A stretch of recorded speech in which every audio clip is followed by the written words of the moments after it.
When you think about car companies, you might picture Toyota in Japan, Volkswagen in Germany, or Ford in America.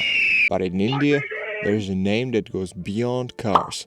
A name that touches every part of the world, yet nobody knows about it. And that name is Tata. Inside the Tata empire sits Tata Motors, the part of the family that builds everything from humble city cars to heavy trucks that move India's goods to luxury SUVs driven by celebrities across the world. This is the story of Tata Motors.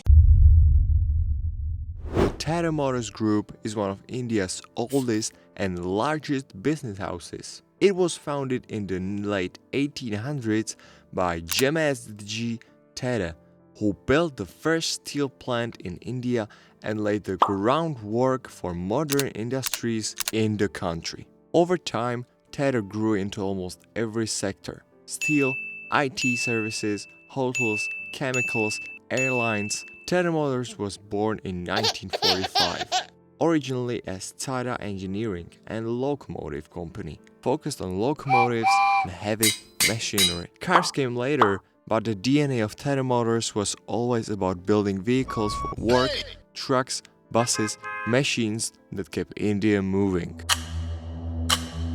Tata Motors is not a private family business anymore. It's a publicly listed company on the Bombay Stock Exchange and National Stock Exchange of India. It also trades in the US through ADRs under the symbol TTM, but the majority control sits with Tata Sons, holding company of the entire Tata Group.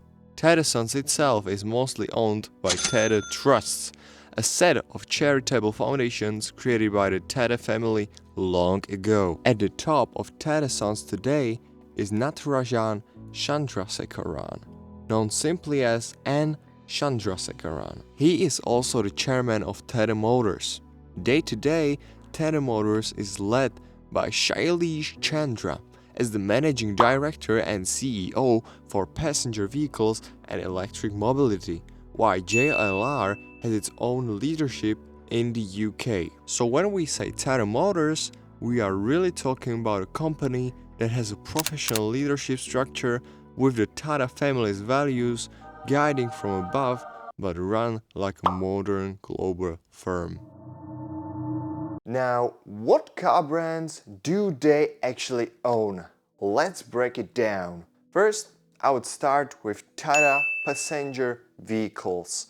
As of from India, this company has models under its name such as Tiago, Punch, Nexon, Harrier, and Safari. The Tiago EV or Nexon EV are one of the most popular choices in India to buy. Tata even spun off a dedicated arm called Tata Passenger Electric Mobility, focusing only on EVs. Second is Tata Commercial Vehicles. This is a backbone of Indian transport. Tata builds trucks, vans, and even buses. From huge long-haul trailers you can find on Indian highways to orange and yellow city buses. Chances are, if you've already been in India, you've seen Tata truck or a bus. Now third, the known one in Europe and America, called JLR. This means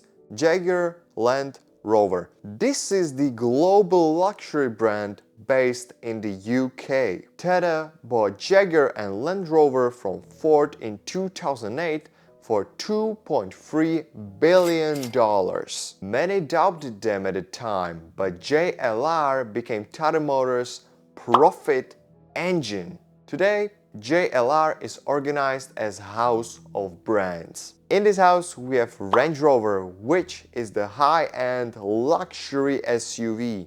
Then we got Defender, which is the off-road special car. After that, we got the Discovery, which is family adventure vehicle. And then we got Jaguar, shifting to high-end EVs. And as of now, destroying the brand. Tata also owns Tata Daewoo in South Korea, a heavy truck maker based in Jinsan in South Korea. Tata acquired it in 2004, expanding its reach to the truck markets. Tata Motors also had a finance arm called Tata Motors Finance. In 2024, this was merged into Tata Capital, another Tata Group company to simplify lending and car financing. So from an Indian city hatchback to luxury British SUV to Korean truck, all of this sits under Tata Motors. Now, let's talk numbers.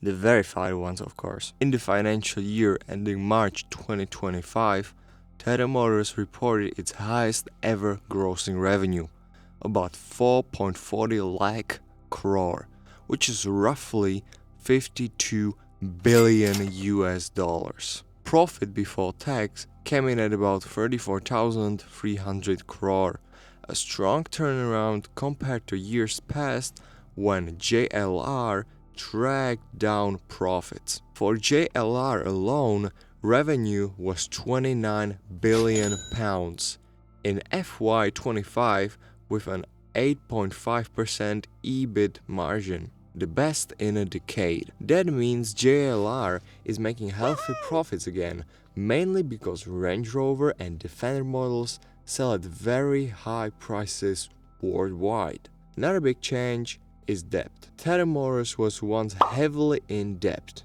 In recent years, they paid much of it down with strong cash flow. By 2025, the auto business even turned into a net cash position, a huge milestone. The company is also restructuring. In 2025, Tata Motors is splitting into two listed companies, one for commercial vehicles and the other for passenger vehicles and JLR together. The effective date is expected to be October 2025. This move should help investors see each business more clearly.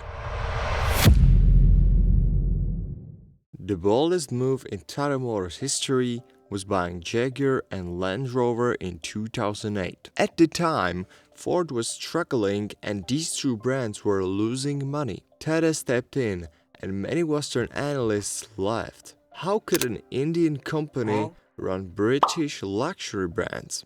But Tata gave JLR independence, kept its UK base, and invested heavily. Within a few years, JLR became profitable, riding on the success of the Range Rover Evoque, the new Defender, and China sales mostly. Yes, there have been ups and downs. Jaguar hasn't been as successful in recent years and Land Rover faced reliability complaints, but the JLR deal gave Tata Motors global respect and it remains one of the best known Indian takeovers of a foreign brand. Like in a big car company, Tata Motors has had its big share of controversies. First, we can start with the Nano and Singur controversy. Tata launched the Nano program in 2008, marketing it as a 1 lakh car and also said this will be the world's cheapest car. But before launch, the factory site in Singur, West Bengal, faced massive protests over land acquisition. Farmers said their land was taken unfairly. After months of unrest, Tata moved its plant to Gujarat. The Nano itself failed in the market as people didn't want to buy a car that was marked as the cheapest. Another controversy we have on the table are JLR emission lawsuits. In the UK, JLR has faced lawsuits claiming some diesel models have emitted more nitrogen oxides in real use than in tests. It was never part of Volkswagen's Dieselgate, but the lawsuits are still ongoing. Another little controversy we have from Land Rover about their reliability issues. In multiple surveys, Land Rover ranks near bottom for reliability. In J.D. Power's 2025 US study, Land Rover had the highest rate of problems per 100 cars. The last one I have here is UK government subsidy debate. When Tata announced a massive EV battery factory in Somerset, critics pointed to £500 million in UK government support. Supporters said it secures jobs and the supply chain. Critics questioned the taxpayer cost. The road ahead for Tata Motors is about three big things. First, electric vehicles in India. Tata leads the Indian EV market with affordable models. They want to hold this lead as more rivals like Hyundai and BYD enter. 2. Luxury EVs for JLR. Jaguar is being completely reimagined as an EV-only brand. Range Rover Electric is in testing now, with launch expected this year in 2025. 3. Battery supply. The new Agreda's Gigafactory in Somerset will secure battery cells for JLR and potentially for Indian models too. Capacity is planned at 40 gigawatt hours, enough for hundreds of thousands of cars a year. Tata Motors is a company of contrasts.